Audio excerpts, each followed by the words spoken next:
Bonjour et bienvenue à tous les signes. Voilà, pour cette belle énergie du 27 janvier au 2 février. Alors je vous prépare une petite surprise, vous allez voir, mes nouvelles guidances vont arriver d'ici la semaine prochaine. Je vous en dis pas plus, vous allez voir, il y a quelque chose qui est en train de se préparer.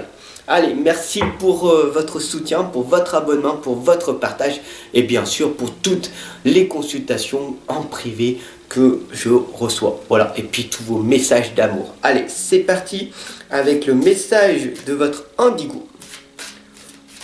Pour cette énergie de la semaine, il nous indique la patience. Toujours être dans la patience, donc faire des moments de coupure, des moments de concentration, des moments de méditation. La méditation va te permettre de te concentrer, va te permettre donc du coup d'être dans la patience.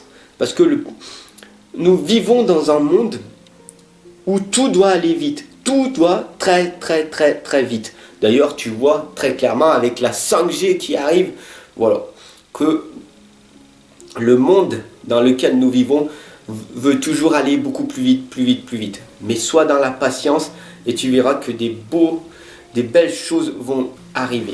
Parce que si tu veux avoir une belle énergie, tout simplement, être en bonne santé, il faut des moments de méditation, tout simplement. Et puis, prendre soin de toi et de t'aimer en priorité.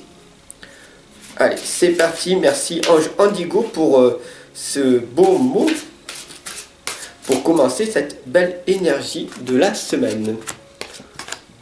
D'ailleurs, je vois que vous êtes des personnes éveillées, des personnes en conscience, parce que nous avons la lame de la connexion consciente.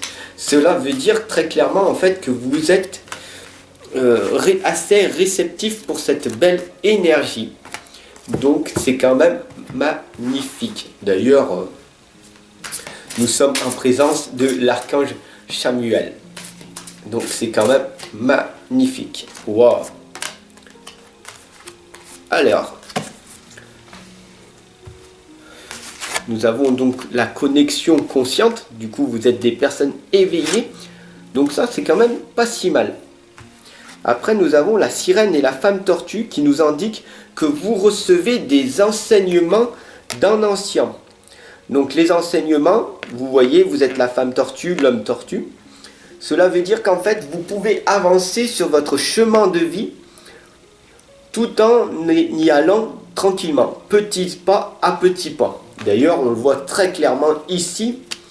Mettez-le en pratique, faites le premier pas, mais tous les jours, même quand vous êtes énervé, quand vous êtes fatigué, vous vous êtes donné cette tâche, vous n'avez pas envie de le faire, vous le faites. Pourquoi? Parce que vous allez fortifier votre mental. Et après, vous serez tellement content. Félicitez-vous parce que vous aurez fait cette tâche que vous aviez dit que vous alliez faire. Et c'est comme ça que vous allez vers votre propre réussite. Bien sûr, les chauves-souris du Beffroi nous indiquent pour cette énergie que vous pouvez accomplir de grandes choses, mais toujours en y allant petit pas à petit pas. Mais il faut vraiment passer à l'action. Il faut vraiment passer à l'action parce que sinon, tu n'auras pas grand-chose, tu vois. La vision de la vie au-delà de la mort. Cette lame, elle est très explicite, elle t'indique en fait qu'il faut que tu fasses de la visualisation créatrice. Qu'est-ce que c'est? En fait, tu fermes les yeux et tu te visualises dans 5 ans, dans 10 ans, où c'est que tu veux être. Imagine-toi que tu veux être un grand paysagiste ou une grande dessinatrice. Imagine-toi comme si tu l'étais déjà. C'est ce que les grands sportifs font en fait. Donc du coup, le plus important, c'est de te visualiser là où tu veux être parce que le temps n'est qu'illusion. Ici sur la Terre, nous vivons dans l'instant présent. Le passé, c'est fini, donc ça ne sert à rien de ressasser ton passé. Et le futur, il n'existe pas, mais tu peux le créer maintenant, tout simplement. Donc, visualise, sois clair avec ce que tu veux devenir et il y a de grandes chances si tu mets en action ces applications jour après jour il y a des grandes chances que tu ailles vers ta réussite. Pourquoi? Parce que les loups de Venise nous indiquent loin, très loin de chez vous. Oui, parce que en ce moment, tu te sens loin, mais très très loin de ta propre réussite. Tu te dis, je veux être un grand dessinateur, je veux être un grand écrivain, mais c'est très très très très très loin de toi. Pourquoi? Parce que tu n'as pas divisé les étapes en 3, en 4, en 10, en 20. C'est bien de rêver grand, mais rêve un petit peu moyen, rêve un petit peu plus petit et découpe tes objectifs jusqu'à que tu ailles à faire des objectifs tous les jours. Tous les jours, tu fais un petit objectif qui va te rapprocher de ton grand objectif. Et c'est comme ça que tu vas vers ta propre réussite. Bien sûr, vous êtes accompagné par l'archange Chamuel qui est qui nous indique très clairement que tu es sur la bonne voie. Donc continue en y faisant. Pourquoi? Parce que nous avons le magicien et le miroir. Alors la lame du magicien et du miroir, très clairement, le magicien, c'est l'intérieur de toi. Tu vas t'introspecter, tu vas chercher la clé à l'intérieur de toi, tu vas faire quelque chose à l'intérieur de toi pour que ton monde extérieur change. Pourquoi? Parce que le miroir t'indique que le miroir, en fait, tu n'es que le reflet du monde extérieur. Donc, si le monde extérieur ne te convient pas, donc change ton environnement, change ta perception de voir les choses, change ta façon de parler avec les gens, et puis aussi optimise ton énergie. Parce que si tu ne l'optimises pas, si tu n'as pas une bonne santé, que tu ne fais pas plus de choses que prévu, que si tu fais comme la majorité des gens, eh ben, tu seras perçu comme la majorité des personnes. Si tu n'oses pas, si tu ne vas pas à l'avant, à l'heure, il y aura forcément des choses qui ne vont pas aller dans ton futur.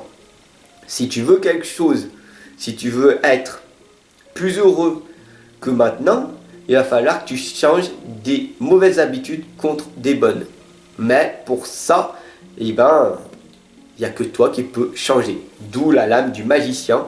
Et puis regarde-toi, va parler aux gens. Pourquoi? Parce que les êtres humains, on est des gens sociables. Va demander de leur aide. Va leur demander comment ils te perçoivent. Comment ils te voient, tout simplement. Ils vont te dire, ah ben moi je te vois timide, ah je te vois, je te vois, tu parles tout le temps, tu es arrogant, etc. Et donc du coup ça va te permettre de pouvoir changer tes petites habitudes et les remplacer contre des bonnes. À toi de faire ton propre cycle. Est-ce que tu veux vraiment changer ou pas? Toi seul peux le faire. Bien sûr, nous avons le jardin et le portail, cette lame très explicite qui nous indique que tu es sur la bonne voie, que tu es vers la lumière. Mais ce portail t'indique qu'il y a un blocage, des croyances limitantes qui t'empêchent d'aller vers cette lumière. Pourtant, tu fais des affirmations positives, pourtant tu penses positivement, pourtant tu dis je vais essayer, j'essaye, mais il n'y a rien qui se passe. Pourquoi? Parce que tu n'as pas pris la sage décision, tu n'as pas pris un engagement profond avec toi-même de changer. Pourquoi? Parce que c'est extrêmement dur de changer une mauvaise habitude contre une bonne habitude. Il faut avoir une grande force mentale. D'ailleurs, si tu es une personne qui est fumeur et fumeuse et qui essaye d'arrêter de fumer, si tu n'as pas un fort mental et que tu n'as pas une volonté de faire, eh ben, tu n'arriveras pas à changer ta mauvaise habitude. Tu pourras bien aller voir tous les gens dans le bien-être qui vont essayer de te dire arrête de fumer, prends des patchs et tout. Tant que ton mental, tant que tu ne voudras pas changer, même inconsciemment, tu ne changeras pas. Il faut vraiment que tu aies pris une sage décision, un engagement profond et du coup, ben, tu pourras arrêter du jour au lendemain. Oui, tu peux arrêter du jour au lendemain puisque moi, je l'ai fait. Et avec la force mentale. Et ça, la force mentale, eh ben, ça se développe. Donc tout simplement, si tu veux savoir comment faut faire, et ben je t'attends en consultation privée de l'autre côté. À tout de suite.